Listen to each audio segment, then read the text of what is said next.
අර කතාවක් තියෙනනේ මේ හැමට යටින් ඇති ලේවල සිංහල කියලාත් නැහැ, මුස්ලිම් කියලාත් නැහැ, දෙමළ කියලාත් නැහැ. මොකද අපි හැමෝම ශ්‍රී ලාංකික. මේ ශ්‍රී ලාංකික කියන අනන්‍යතාවයත් එක්ක රටක් හැටියට ඉස්සරහට යන්න මේ හැමදෙනාම අත්වල මෙත ගන්න ඕනේ. ඒකට තරුණයෝ අරගල කළා. මේ තරුණයෝ අරගල කළේ තරුණයන්ගේ තියෙන අවශ්‍යතාවය වෙනුවෙන් නෙමෙයි.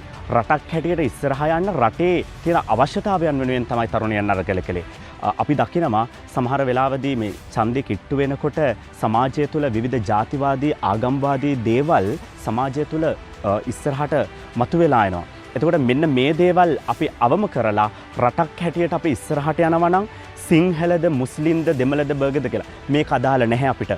අපි හැමෝම ශ්‍රී ලාංකිකයන් හැටියට එකට එකතු වෙලා මේ ගමන යන්න ඕනේ.